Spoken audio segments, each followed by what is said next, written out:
Hello everyone, welcome back to my channel. I am Renu और आज हम लोग यहाँ पर डिस्कस करने वाले हैं multiple choice questions of human eye and the colourful world. Okay, so let's we begin. Start कर रहे हैं हम। When light rays enter the eye most of the refraction occurs at. देखिए, ह्यूमन आई की structure आपने discuss की है या पहले आप उसको पढ़ चुके हैं। तो यहाँ पर देखिए, लाइट रेज जब एंटर होती हैं ह्यूमन आई के अंदर तो रिफ्रैक्शन कहाँ से होता है। रिफ्रैक्शन के लिए आई के अंदर एक लेंस होता है और वो लेंस रिफ्रैक्ट करता है लाइट रेज को और उसकी जो इमेज फॉर्म होती है वो रेटिना पर फॉर्म होती है। आप अच्छे से जानते हैं, तो इसका राइट आंसर है crystalline lens. Clear, A option is right. Next question की हम बात कर रहे हैं। The amount of light entering into the I is controlled by. जो लाइट एंटर होती है आई के अंदर, उसका अमाउंट किसके थ्रू कंट्रोल होता है। कितनी लाइट एंटर होगी अंदर, कितनी नहीं होगी। उसके लिए देखिए, हम ऑप्शंस पहले एक बार रीड कर लेते हैं। लेंस, नो, ये नहीं हो सकता है क्योंकि लेंस तो रिफ्लेक्शन का काम करता है। कॉर्निया भी लाइट को कंट्रोल नहीं करता है। आइरिस, इसका राइट आंसर आइरिस है। Last answer is ciliary muscle. तो सीलियरी मसल्स तो लेंस को फोकस करने में हेल्प करती हैं। तो आइरिस क्या होता है, एक मेम्ब्रेन होती है जिसके बीच में एक होल होता है और उस होल से लाइट अंदर एंटर होती है जिसको हम प्यूपिल कहते हैं। आइरिस उस प्यूपिल के होल को कंट्रोल करता है, इसलिए इसका राइट आंसर आइरिस होगा। Next question is here, the focal length of eye lens can be changed by. Eye lens जो होती है उसकी फोकल लेंथ कम या ज़्यादा जैसी भी होनी है, उसको चेंज करने के लिए कौन रेस्पॉन्सिबल होता है। तो देखिए, आपने उसकी स्ट्रक्चर देखी तो वहाँ पर आई लेंस जो होता है वो इस तरह से आई मसल्स के थ्रू या सिलियरी मसल्स के थ्रू फिक्स होता है अपनी पोजीशन पर, और ये सिलियरी मसल्स उसकी फोकल लेंथ को कम या ज़्यादा करने में हेल्प करती हैं। तो दो राइट आंसर हमारे पास आएगा, answer C, option C, ciliary muscles. Okay, next question is यार, a person can see the distant object clearly. की मैंने आपको बार बार बताया कि जब भी हम क्वेश्चन सॉल्व करते हैं हमको सबसे पहले उसमें की वर्ड को अंडरलाइन करना होता है। तो a person can see distant object clearly, distant objects जो है उनको क्लियर देख सकता है।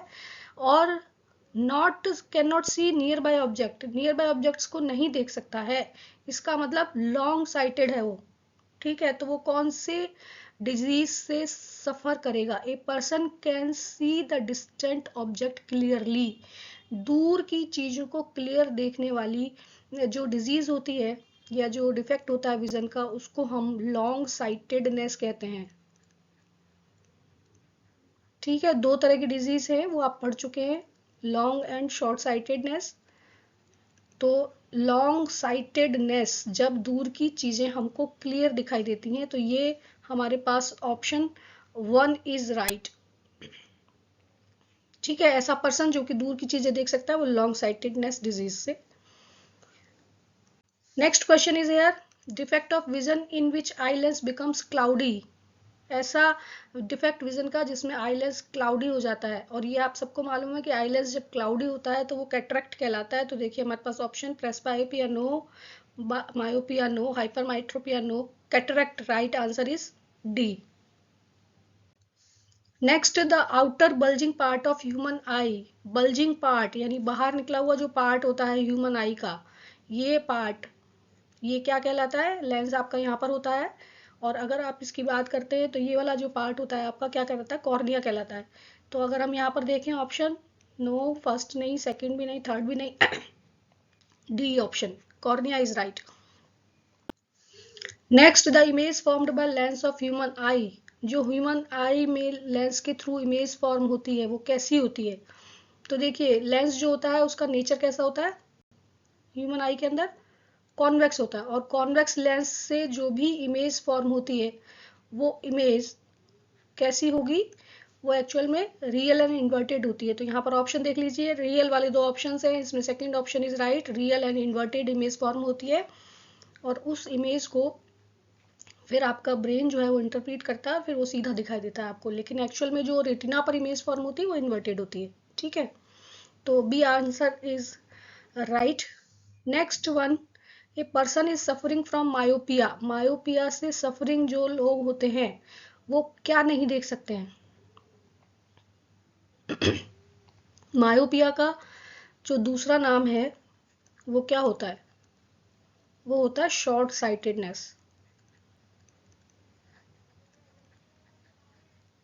ठीक है, तो पास की चीजें देख सकते हैं वो, डिस्टेंट ऑब्जेक्ट जो होते हैं ना, दूर की चीजें, उनको नहीं देख सकते हैं। शॉर्ट साइटेडनेस को ही मायोपिया कहते हैं हम।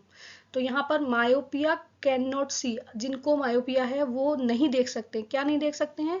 डिस्टेंट ऑब्जेक्ट्स को नहीं देख सकते। A answer is right.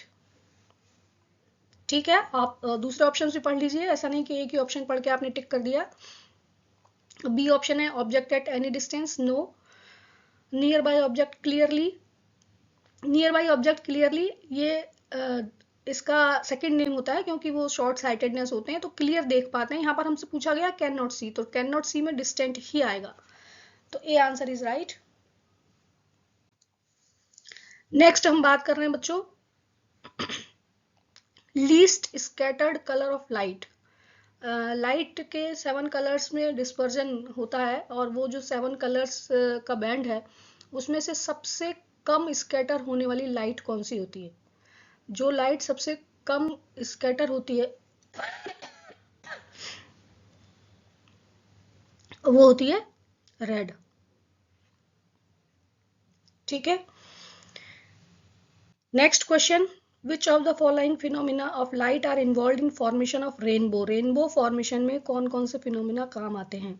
तो देखिए, जो भी रेन ड्रॉप होती है ना, it act as a prism, वो प्रिज्म की तरह से काम करती है। और जब लाइट उसके अंदर एंटर होती है तो पहले उसके अंदर रिफ्रैक्शन होता है, उसके बाद डिस्पर्जन होता है, और फिर टोटल इंटरनल रिफ्लेक्शन होता है।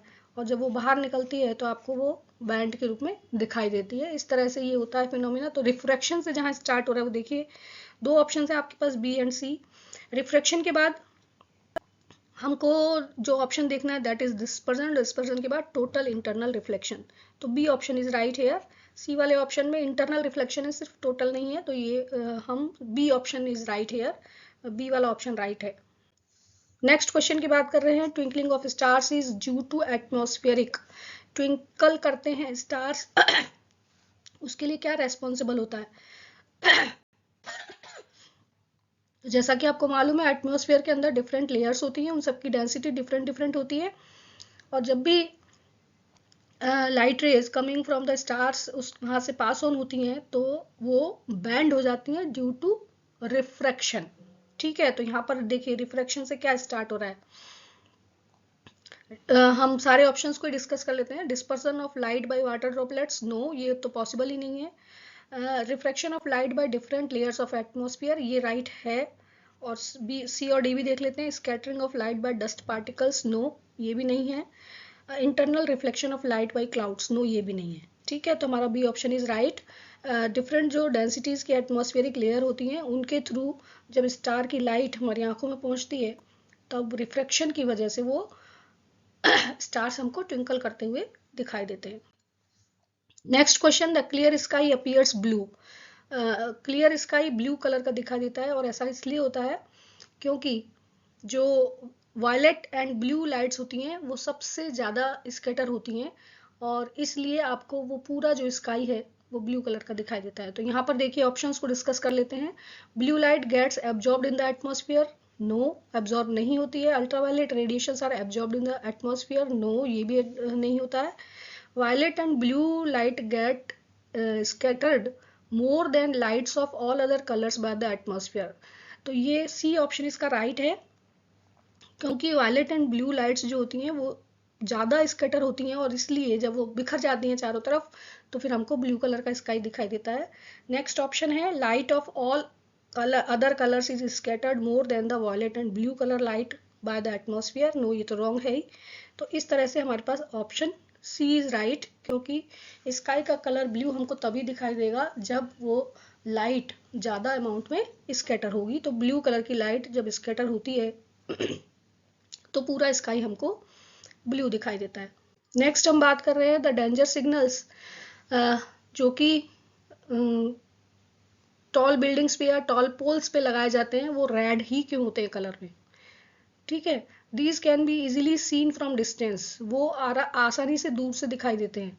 ऐसा इसलिए होता है क्योंकि जो रेड कलर है वो बहुत कम स्कैटर होता है, तो लॉन्ग डिस्टेंस तक रेड लाइट या रेड कलर की जो लाइट है वो ट्रेवल कर पाती है, और इसलिए हमें बहुत दूर से वो दिखाई दे जाते हैं।